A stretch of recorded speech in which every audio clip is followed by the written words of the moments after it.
Coucou, coucou, coucou. Bonjour, comment vas-tu, cher amoureux et amoureuse? Ah, ça me fait plaisir de venir me poser ici sur le gazon après une journée à courir, à courir. On se rend compte que le temps passe vite, hein? À peine t'es réveillé, tu dois faire des choses alors que je te disais, ça va être le week-end, tu vas profiter.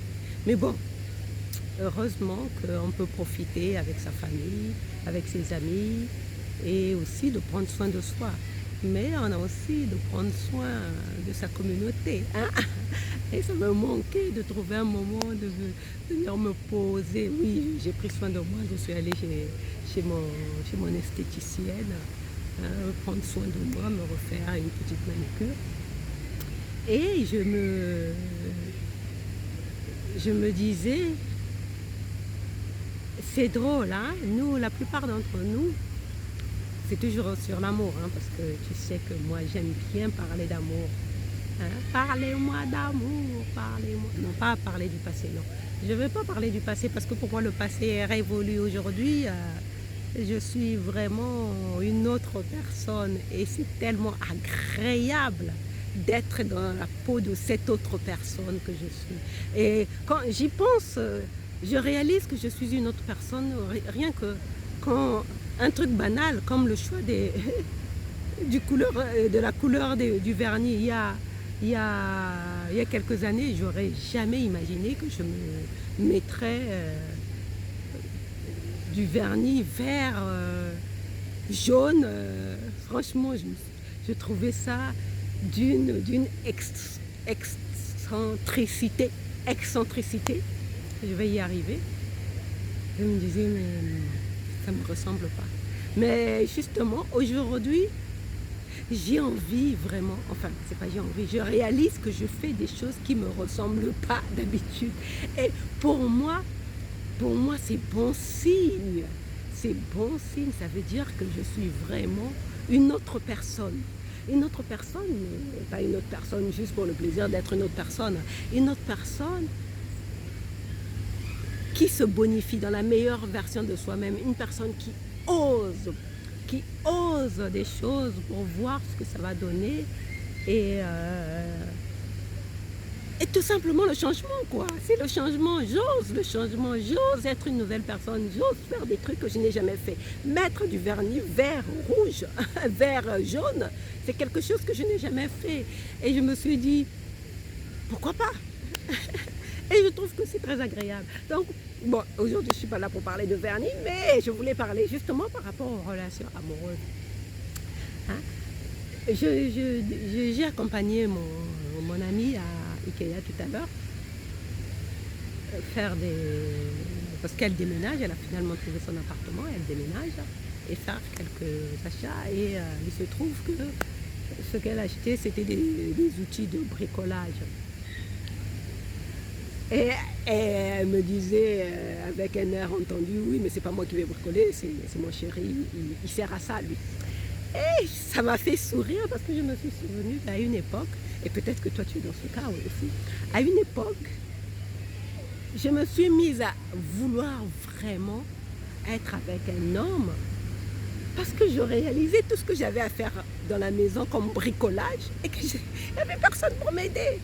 Je me disais, si j'étais avec un homme, au moins il serait en train de bricoler tel meuble, en train d'installer tel meuble. Et c'est à ce moment-là que je me mettais à envier les personnes en couple. Les personnes en couple. Et j'ai réalisé que la plupart d'entre nous, hein, surtout nous les femmes, en fait, du moins pour ce qui fait que les relations dysfonctionnent tant hein, dans notre monde, c'est que très souvent, nous cherchons un partenaire juste parce qu'il va nous servir à quelque chose. Hein? Là, je prends le cas du bricolage. Hein? moi, à un moment donné de mon parcours, comme j'étais souvent seule, je me suis dit non, ce serait bien que j'ai un mec qui va m'aider à faire du bricolage. Je ne devais pas avoir à chercher, à aller solliciter mes amis et même mes frères. Je me souviens quand j'étais à Lyon, mon frère est venu de Paris.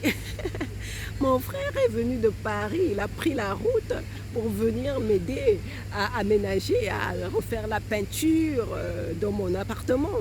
Donc c'est te dire à quel point j'avais besoin de la main d'un homme. Heureusement, il y a des frères comme ça qui existent. Merci. Merci l'univers de m'avoir fait dans une grande famille de frères avec plein d'hommes. Bref, mais pour moi, j'ai trouvé ça un peu triste, hein? Un peu triste d'être tout le temps seul, de devoir aller solliciter soit un ami, hein, le déranger dans son couple pour qu'il vienne m'aider à bricoler, soit mon frère qui vivait loin. Et, et à ce moment-là, j'ai encore plus ressenti ce moment de solitude, de frustration. Je me suis dit, il faut que je trouve mon propre mec. Il faut que je trouve un mec qui va m'aider. Et les hommes aussi, souvent c'est ça. Les hommes, j'ai raconté l'histoire de mon ex qui, lui, voulait vraiment trouver une femme. Lui, ce qu'il voulait, c'était une femme avec qui il va faire un enfant. Et puis, pour que, comme disent les mamans souvent, trouve-toi une femme qui va s'occuper de toi. Oui, en fait, souvent, nous allons chercher un partenaire pour qu'il s'occupe de nous, ou bien une partenaire, une femme pour qu'elle s'occupe de toi. Hein? Moi, dans mon foyer, quand j'étais mère au foyer, j'ai réalisé avec effarement, avec perplexité, que j'étais juste une femme de ménage.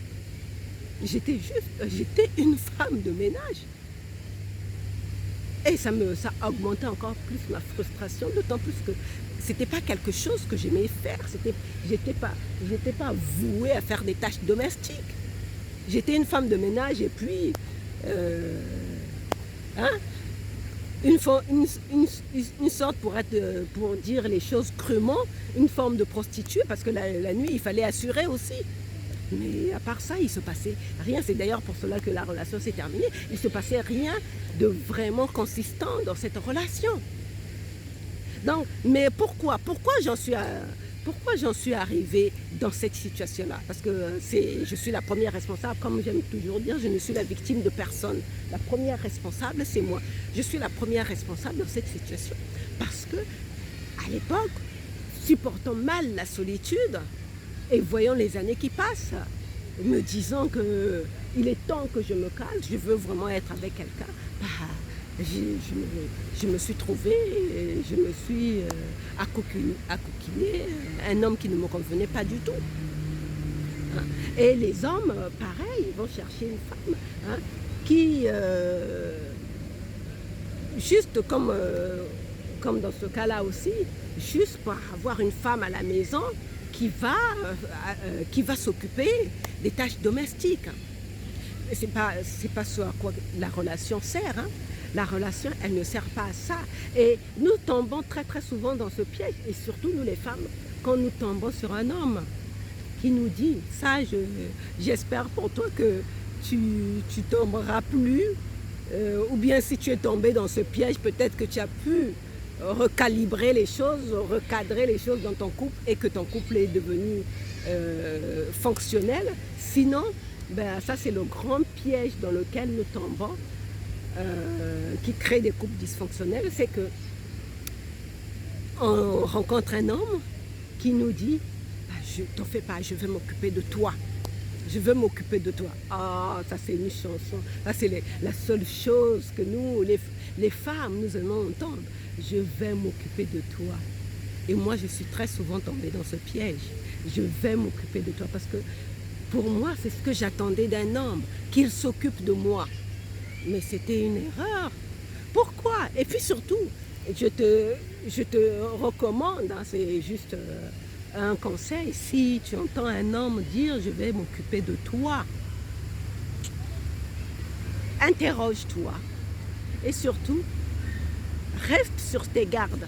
Parce que quelqu'un qui vient te dire « je vais m'occuper de toi » juste comme ça, alors que vous ne vous connaissez pas, dire « je vais m'occuper de toi », c'est certainement, et moi j'en ai fait l'expérience, c'est certainement quelqu'un qui ne veut pas s'occuper de lui-même, qui ne veut pas se regarder en face, qui ne veut pas régler ses propres crises existentielles, son propre mal-être. Et donc, pour ne pas régler ses conflits intérieurs, ses problèmes intérieurs, il va chercher une personne à l'extérieur dont tu vas s'occuper. En fait, ce que tu devrais entendre quand un homme te dit « je vais m'occuper de toi », en fait, c'est inverse la phrase. En fait, ce qu'il veut dire, c'est que tu vas m'aider à m'occuper de moi. Et c'est là que tu te retrouves, malheureusement, je parle surtout des femmes qui élèvent leur niveau de conscience, qui travaillent sur elles, mais qui ont encore cette partie, cette zone d'ombre très présente, hein, ces zones d'ombre très présentes et très actives qui leur font, en vertu de la loi d'attraction, attirer des personnes qui sont justement seulement attirées par cette zone d'ombre. Je m'explique.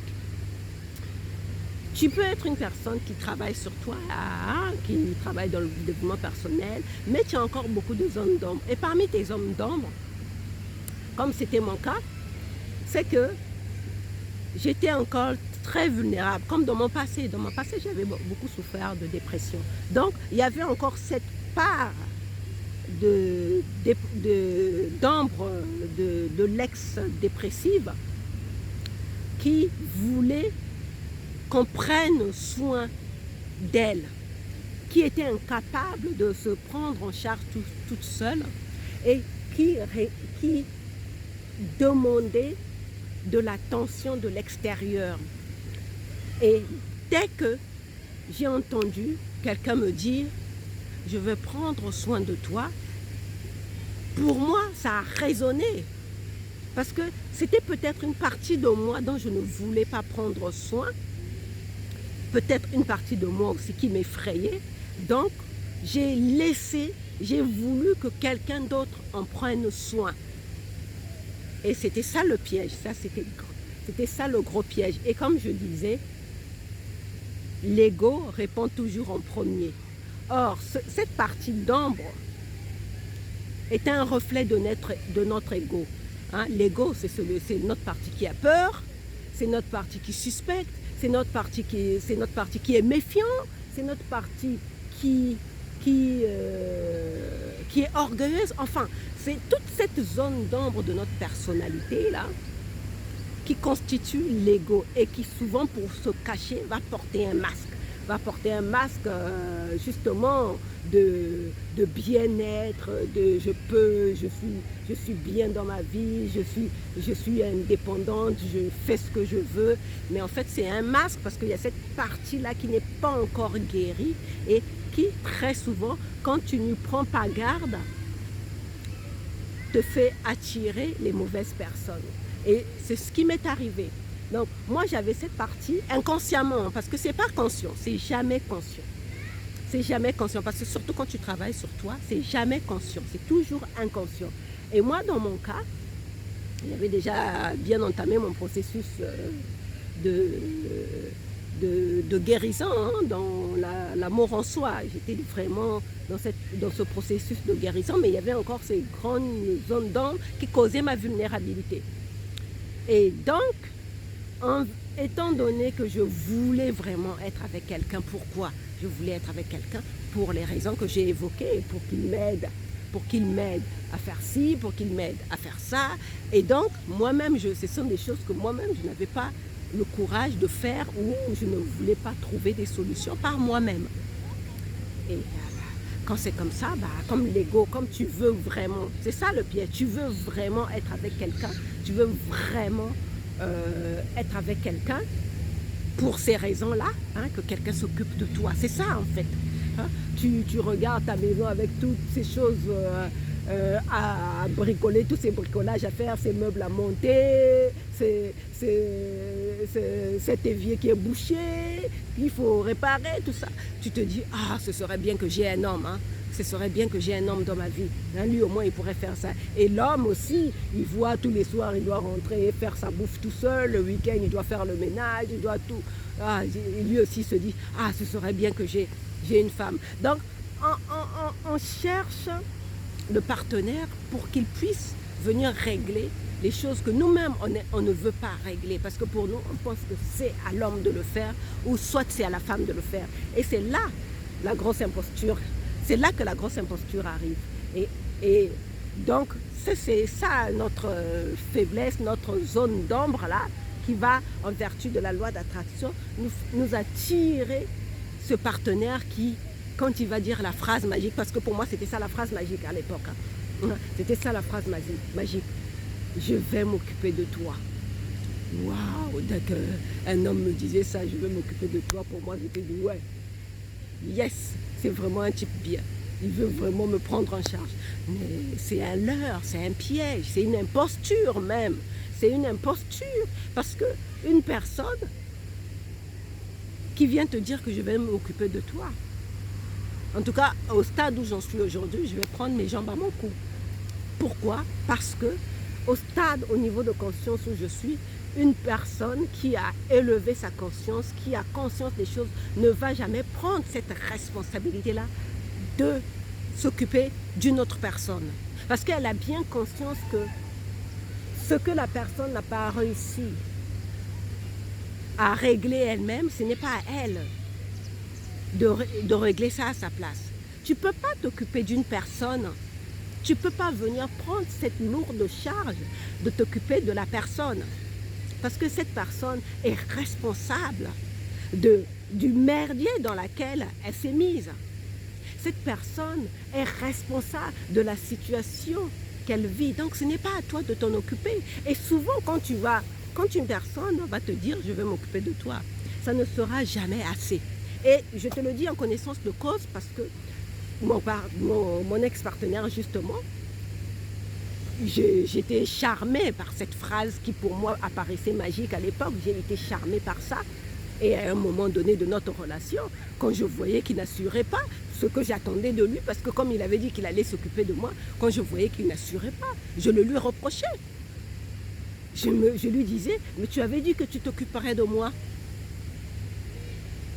Ben, le pauvre se disait, mais là, je ne peux pas, tu comprends bien, tu vois bien la situation dans laquelle je me trouve. Moi, en petite fille capricieuse, qui avait juste, c'était ça l'enfant en moi qui n'était pas guéri. Hein. En petite fille capricieuse qui voulait juste qu'on s'occupe de eux, je lui disais, mais je m'en fiche.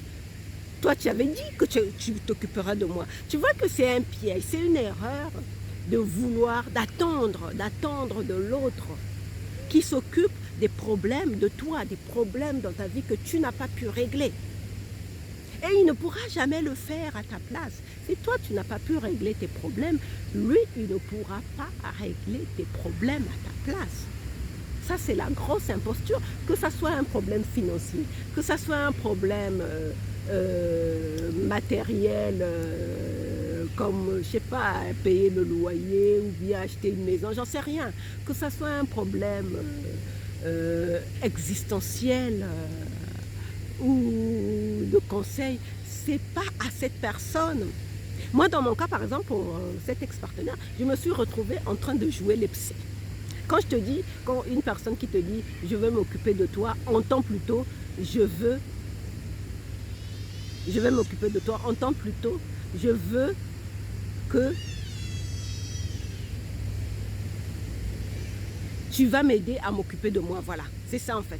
Entend plutôt, quand quelqu'un te dit « je veux m'occuper de toi », en fait, retourne la chose en disant, en entendant « tu vas m'aider à m'occuper de moi ».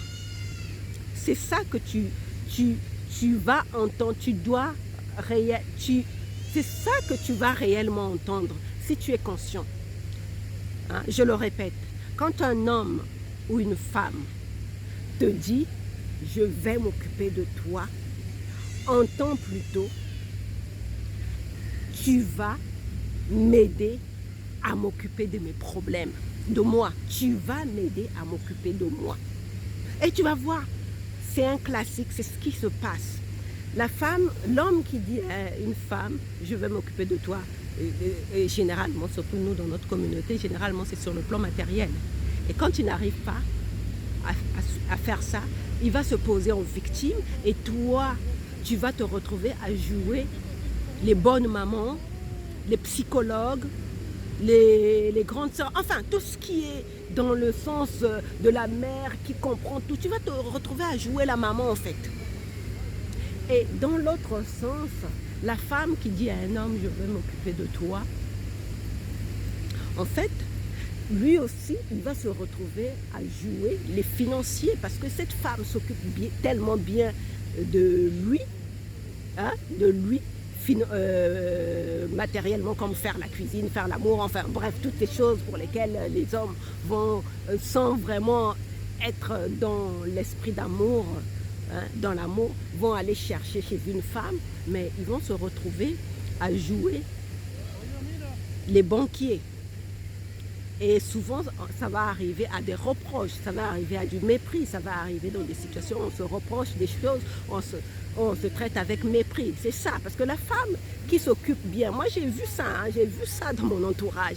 La femme qui s'occupe bien de son mari, comme on nous a appris à bien faire. Mais qu'est-ce que le mari fait?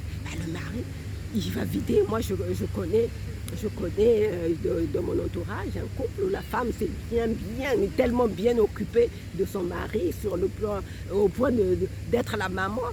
Qu'est-ce qui s'est passé? Elle lui a vidé tout son compte en banque.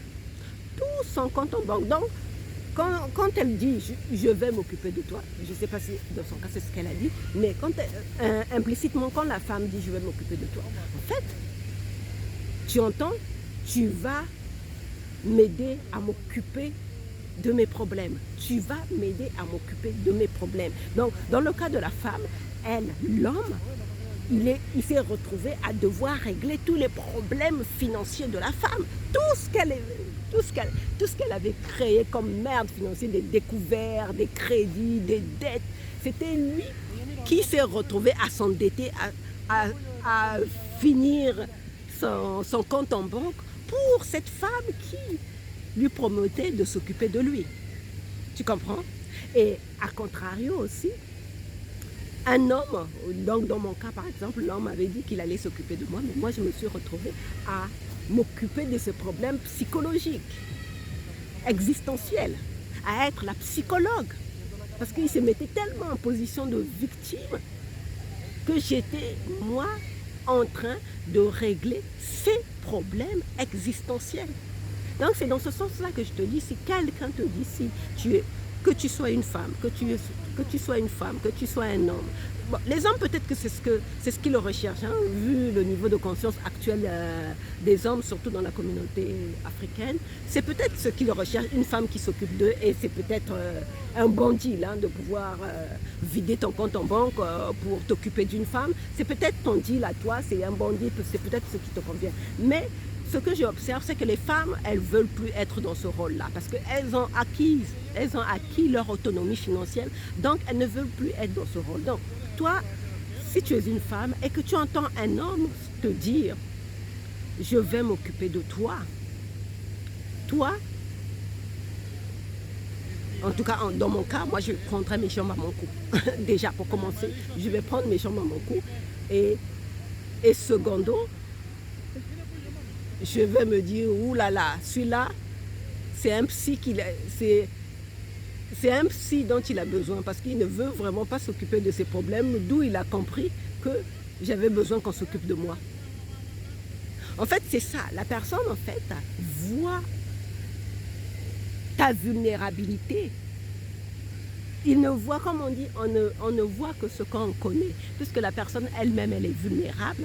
Et moi, c'était le cas de mon ex. La personne elle-même, elle est vulnérable psychologiquement. Et comme elle ne veut pas régler elle-même sa vulnérabilité, ses problèmes psychologiques, elle va projeter sur une partenaire qui, même si elle travaille sur elle, qui a cette vulnérabilité-là,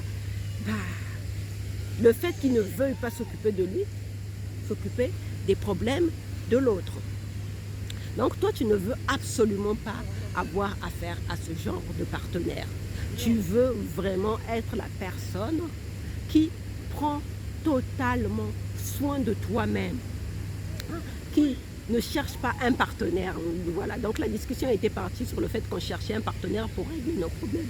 Donc toi, tu veux être une personne totalement autonome qui ne cherche pas un partenaire parce que c'est lui qui doit régler tes problèmes, parce que c'est lui qui doit s'occuper de toi, parce que c'est lui qui doit peut-être payer tes factures, parce que non, parce que c'est un piège. La plupart du temps, ça ne fonctionne pas. Ça fonctionne au début dans la parade amoureuse, dans la séduction. Moi, je me souviens, dans la parade amoureuse, mon ex, il a éclaté son compte en banque pour faire tout ce qu'il fallait pour me séduire. Mais quand on s'est retrouvés ensemble dans le couple, j'étais devenue une grosse charge. Tu vois que ça ne fonctionne pas. Moi, j'étais contente de rencontrer un homme qui réglait mes problèmes financiers. J'étais contente puisque c'est ce qu'il m'avait présenté, comme quoi il allait s'occuper de moi. C'est ce qu'il m'avait présenté comme rôle qu'il voulait jouer dans ma vie. Et moi, j'étais contente de ce rôle qu'il allait jouer dans ma vie. Mais à un moment donné du parcours, il a commencé à me reprocher le fait que je devenais une charge pour lui. Tu vois que c'est un piège. Et dans l'autre sens aussi, j'ai pris l'exemple de cette amie-là qui s'occupait bien de son mari. Dans l'autre sens, elle s'est mise à reprocher aussi de son mari, dont elle s'occupait vraiment de ne pas être autonome. Tu vois que c'est un piège. Elle reprochait, c'est d'ailleurs une des raisons pour lesquelles elle a divorcé de cet homme. Elle a divorcé de cet homme après 20 ans de mariage, alors qu'elle lui avait donné ce rôle-là d'être la maman qui s'occupe vraiment de lui à 100%. Lui n'avait qu'à être le financier. Mais après 20 ans de mariage, elle a fini par quitter l'homme pour les mêmes raisons. On en revient toujours aux mêmes choses, pour les mêmes raisons pour lesquelles elle avait voulu rentrer dans ce couple. Tu vois, donc nous voulons être totalement autonomes quand nous rentrons dans une relation. Nous ne voulons pas nous servir d'une relation de couple pour régler nos problèmes. Parce que si nous avons des problèmes, on trouve des solutions par nous-mêmes. Par exemple, quand je parle du bricolage, mais pour le bricolage, aujourd'hui, non seulement je vis seule avec mon fils il est grand maintenant il m'aide, mais même avant ça, pour le bricolage, je pouvais solliciter mes amis. J'ai des amis et hommes, je pouvais les solliciter ou même payer des services. Quand j'ai déménagé, j'ai payé les services d'un déménageur. Donc je pouvais m'occuper par moi-même. Pour des problèmes de plomberie ou quoi, je suis dans un logement où il y a un service d'entretien. Quand j'ai un problème de plomberie, j'appelle le service. Bref, aujourd'hui, je n'ai pas besoin qu'un homme vienne bricoler vienne chez moi, d'avoir un homme dans ma vie pour régler les problèmes de bricolage. Il y a des services qui existent. Je suis totalement autonome aujourd'hui. Je n'ai pas besoin d'un homme pour jouer ce rôle-là. Moi, aujourd'hui, l'homme, pour moi, ça va être l'homme pour l'amour. L'homme avec qui je vais vivre juste pour l'amour. Je suis amoureuse de moi et c'est un amour que je partage, que je désire ardemment partager avec un partenaire, mais non pas, je ne veux pas être avec quelqu'un pour qu'il règle mes problèmes. Mes problèmes, je les règle toute seule. Je suis une grande fille. Je ne veux plus, et je te souhaite aussi d'être totalement autonome, de ne pas tomber dans le piège, d'être avec un homme pour qu'il règle tes problèmes, parce que la même chose qui a fait qu'il vienne dans ta vie. Il y a un petit bout de chou là qui a voulu foncer sur ma caméra. C'est mignon les enfants, j'adore les enfants. Bref. Donc, je disais, tu ne veux pas, tu veux être totalement autonome, tu n'as pas besoin d'un homme pour venir régler tes problèmes, tu les règles toute seule comme une grande fille. Que quel que soit ce problème, il y a des solutions qui existent. Tu n'as pas besoin d'aller chercher un partenaire pour ça, que tu sois un homme, que tu sois une femme, tu veux aimer tout simplement, tu veux aimer pour l'amour de l'amour. Voilà, je vais terminer là, tu veux aimer pour l'amour de l'amour. Allez, on se retrouve demain pour un autre lit solo. Bisous, bisous, ciao.